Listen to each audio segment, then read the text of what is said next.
Shoftim veshotrim titen lecha bechol she'arecha, asher Adonai Elohecha noten lecha lishvatecha, veshavtu et ha'am mishpat tzedek. Je traduis. Shoftim veshotrim, des juges et des policiers titen lecha, bechol she'arecha, à toutes tes villes, à toutes aux porches de la ville, asher Hashem Elokecha noten lecha, d'accord, que Dieu va te donner ces juges pour tes tribus, mais shavtu et ha'am, et ils vont juger le peuple. D'accord? Ce principe, pourquoi on dit shoftim veshotrim titen lecha?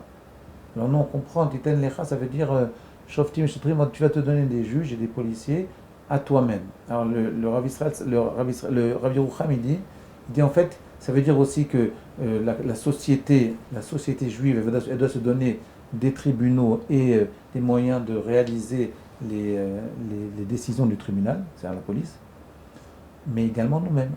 Nous-mêmes, on doit se donner des shoftim et des shotrim. Nous-mêmes, on doit nous juger. Comme ça, Rabbi Yocham, il dit. Qu'est-ce que ça veut dire ça? Regardez. Rashi, il dit par exemple, il dit shoftim et shotrim, il dit Rashi, shoftim dainim aposkim et adin. Et shotrim arodim et ha'am, acher mitzvatam, shemakin utfuvotam, c'est ceux qui vont les objets. Bechol shara bechol irvaya. Ok? Ici, il faut comprendre, c'est quoi ce principe de juger? Pourquoi l'homme doit se juger tout le temps? Pourquoi on doit juger tout le temps les êtres humains? Alors nous, on comprend pour qu'il y ait une vie sociale possible. Rabbi Yosef, vous êtes d'accord? S'il n'y a pas de jugement, si on ne nous juge pas, ou si nous-mêmes on ne se juge pas, alors il n'y a pas de vie sociale possible. On va se comporter comme des sauvages. Vous êtes d'accord? Regardez, c'est pas ça. C'est possible, ça. Mais c'est pas que ça. C'est beaucoup plus profond que ça. La notion de shoftim, de mishpat, c'est également une notion qu'on revoit très souvent pour Rosh Hashanah et Kippour. Pourquoi on fait Rosh Hashanah? Pourquoi on doit se juger à ce Rosh Hashanah? Pourquoi on doit subir un jugement à Rosh Hashanah? Pourquoi les textes nous disent Kol bayolam ovrim lefanav kevnei maron? Tous les êtres vivants doivent être jugés. Je vais vous dire pourquoi. Parce qu'en réalité, le fait de se juger, et comment on fait finalement? On demande le jour de Rosh Hashanah, ne nous juge pas. Bah, pourquoi ne nous juge pas? Comment ça marche? Alors la réponse est la suivante. Si moi je me juge moi-même, si moi j'arrive à prendre conscience de mon problème, à ce moment-là, Kadosh Baruch Hu, il passe. Il dit bon, ok, on attend encore un an. Si toi tu prends conscience, modé ve'ozev yerucham. Si tu es modé, si tu reconnais que tu as fait une erreur, si tu t'es jugé, d'abord le premier niveau, la première étape, c'est de se juger, de savoir qu'est-ce que tu as fait. Le grand problème, pourquoi c'est embêtant? Moi je déteste faire ce genre de cours. Je sais pas pourquoi, Youssef. Je vais vous dire pourquoi. Parce que quand vous dites aux gens, jugez-vous, d'abord, est-ce que je le fais moi-même? Je ne suis pas sûr. Bon, imaginons. Le problème, c'est quand on dit aux gens de se juger, on leur dit, rentre dans la déprime. C'est une rasera de se juger. Pourquoi? C'est dans notre tête, se juger, c'est, ouais, quels sont mes défauts? Qu'est-ce que j'ai fait encore comme bêtise cette année? Il y a des gens, je les vois pendant Yom Kippour, et tous les trucs qu'ils ont fait, toute la viande qu'ils ont fait, dans un petit papier comme ça. Bon, peut-être c'est bien, je ne sais pas, j'ai pas de tradition là-dedans. Mais je veux dire, il faut savoir quelque chose. Ça, Ravolvi lui dit tout le temps. Quand vous vous jugez, même si vous vous jugez, même s'il faut le faire, à un moment, il faut se dire, ouais, je ne me comporte pas très bien avec mes enfants, avec ma femme, avec mes gosses, avec mes employés, avec les gens mes amis. Oui. Par exemple, Tim m'a appelé 10 fois, il y a un rabbin, il m'a appelé 10 fois, je n'ai pas répondu. Oui, ça ne se fait pas. Ça veut dire Zizou la Torah. Oui. Alors, il faut arrêter ça. Il faut prendre conscience qu'on a fait ça. Ok? Quand vous prenez conscience que vous avez fait ça, si vous déprimez, vous n'avez rien fait. Il ne faut pas déprimer. L'homme, par essence, il faute.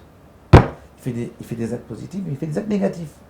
La seule façon de progresser, c'est de prendre conscience. C'est ce qu'on dit tous les jours, pendant 3 fois par jour dans la Mida. On dit Ashiva shoftenu kevarishona, ve'atzenu kevatechila, c'est-à-dire juge-nous, ve'asirenu mitshuva, donc comment c'est Ashiva shoftenu kevarishona, ve'atzenu kevatechila, ve'aser mimenu tsara yagon ve'anacha, et enlève de nous la souffrance, la tristesse et la rasra.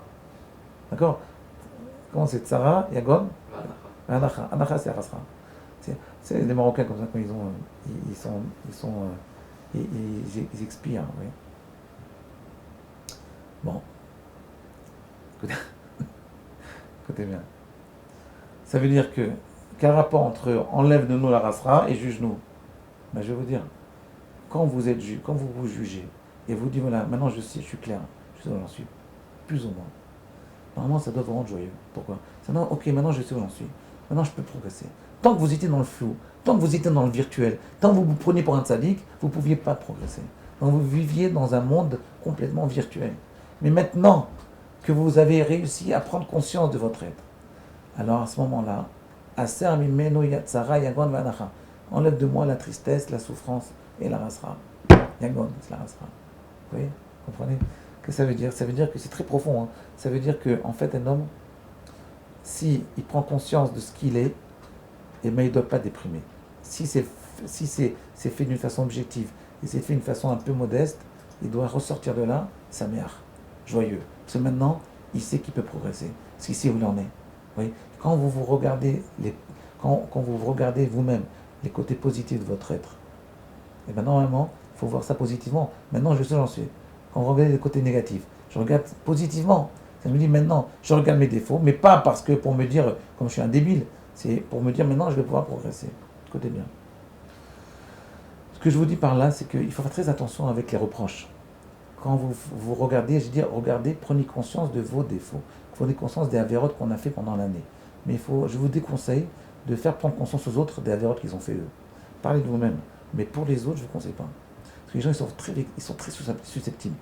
99% des gens, même 100%. Vous ne pouvez pas leur dire, vous avez fait ce truc-là, vous êtes mal comporté là. C'est pas évident. Des fois, on peut le faire des fois, quand on est très amis, ou quand on sait qu'il y a vraiment une connexion très forte entre nous deux. Là, on peut le faire. Vous voyez, moi, je suis une très grande connexion avec Rabbi Yosef, mais j'oserais pas dire ni à lui, ni à personne d'autre. Je suis pas d'accord avec ça, je suis pas d'accord. Non, pourquoi? Parce que chacun a son truc. C'est toi, moi j'ai mes problèmes, toi tu as tes problèmes, il n'y a pas des gens qui ont moins de problèmes que d'autres. Moi j'ai mes problèmes, toi tu as des problèmes. Il faut savoir essayer de se taire par rapport aux problèmes des autres. Occupez-vous déjà de vos problèmes personnels, c'est déjà largement suffisant. À demain.